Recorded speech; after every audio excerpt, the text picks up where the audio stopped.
Hey everybody, I'm Trubiak and welcome back to CC's Vinyl Closet. Here is where I just love listening to old country music on vinyl record and then sharing a lot of the gospel with you guys. So today I've got a real special installment in store for you on an artist named Skeeter Davis. So if listening to this sounds like your kind of thing, go grab yourself a cup of coffee, find a comfy place to sit, and let's get started. Doing this deep dive on Skeeter Davis fills my heart. The first time I ever heard her voice was back in the 1990s on that precious CD compilation I had featuring classic country music. Within all of the greats was the unforgettable breakup ballad, The End of the World, which ever since has been a favorite because it's brilliant. I wake up in the morning and I wonder how everything's the same as it was. I can't understand, no I can't understand how life goes on the way it does. Why does my heart go on beating? Why do these eyes of mine cry? Don't they know it's the end of the world? It ended when you said goodbye.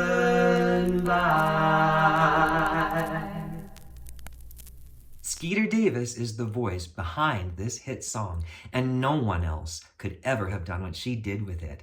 Then last year, I came upon this treasure trove of her old records, and I just fell in love, kind of hardcore. Have I gotten to listening to all of them? No siree. But I have done her justice, I think, by deep diving her debut album from 1959 and researching her special history. How about I just share the gold of that gospel starting now? The beautiful Skeeter Davis, rest in peace, was born Mary Frances Pennock in 1931 and passed away in 2004 at the age of 72.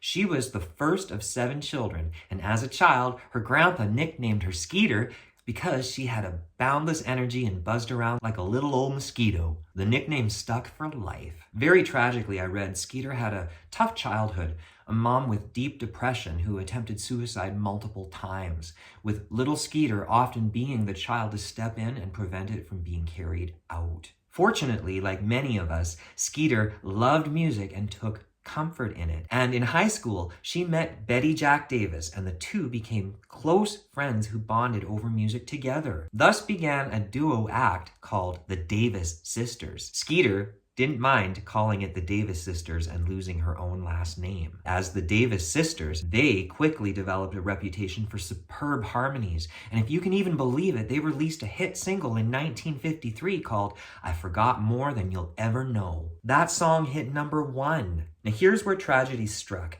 In 1956, Skeeter and Betty Jack experienced a head-on collision with a motorcyclist that killed Betty upon impact, and Skeeter sustained very serious head injuries. Now rest in peace, Betty Jack. Folks, the things I find most fascinating is how people such as Skeeter could even endure such a tragedy and then over time recover and then rise back up. There's a lot more to this story that's so fascinating, but for today I'm just going to share that 3 years after this tragedy, Skeeter would sign up as a solo artist with RCA Victor and work with producer Chet Atkins to produce some of the most beautiful material I've ever heard. Between 1959 to 1989, Skeeter released 32 albums. I have quite a few of them, but the one I'm featuring today is called Skeeter Davis, I'll Sing You a Song and I'll Harmonize Too, released on RCA Victor in 1959. Skeeter was 28 years old at the time of this album and was among a short list of women in country music. And at that time, to succeed, one truly had to stand out.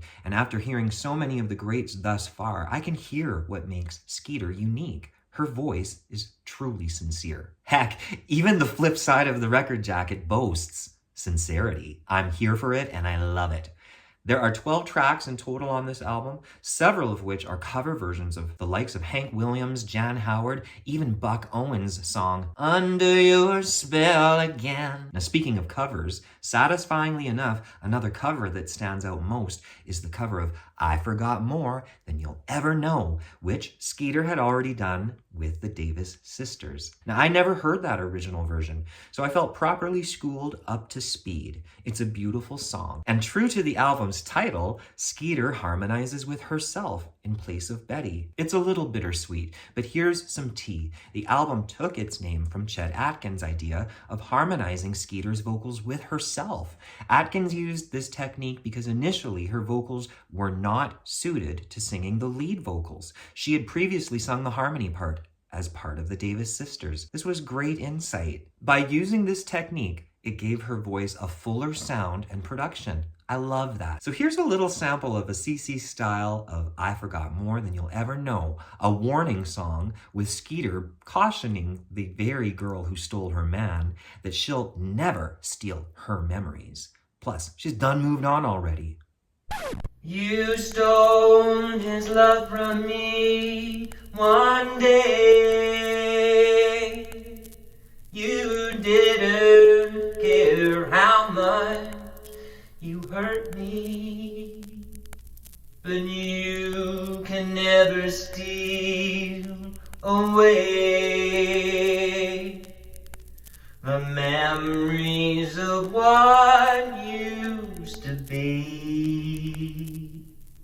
You think that he's yours to have and to hold, but someday you'll learn when his love grows cold. But I've forgotten more than you'll ever know about him.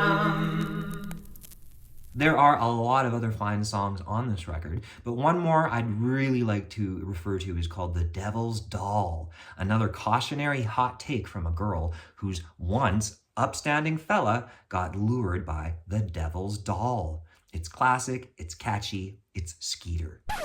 I knew him when he held his head up high, and there was love and laughter in his eyes. And then one day the devil's doll came by. She tempted him and he fell. But now and then I see him passing by in shabby clothes and lost and empty eyes, with veil of hate for her that never dies. The devil's doll was she. I knew him when he loved me. Friends, outside of recommending that you check out these Skeeter songs or the whole album, I'd like to share a couple of other things. Her album, The End of the World, came out just a year or so after this debut, and that song and Skeeter's recording have been cited by many as a major influence to many, and several of my angels from Dolly Parton, Tammy Wynette, Emmylou have called her influential. Plus, there's a really fascinating story about Skeeter Davis. She became a member of the Grand Ole Opry in 1959, but was suspended in 1973 for derogatory comments that she made about the police following the arrest of so-called Jesus people. Well, and she also said on stage that those so-called Jesus people were her brothers and sisters. She did get to rejoin 16 months later, and there were people who had her back. I mean, the stories of people's lives. I love this history. So of course I recommend this album or anything else that you might find by Skeeter Davis. I, for one, can't wait to get into more of these records over time. a rare gem. Perhaps before I wrap up, I'm just going to end on a song that I recommend by Skeeter, but this one came from her 4th album called Cloudy with Occasional Tears from 1963. This was another Skeeter and Chet Atkins album that really showcased that they had found their stride together, a really winning combination. So the song I'd like to play for you guys is called Why, a desperate call for answers. It's perfection. Go check out Skeeter's version. Why did she steal your love from me when she knew I needed you so desperately? The boy that touched my heart to know is holding someone else that he's learned to love, and I sit alone with the tears in my eyes. Why?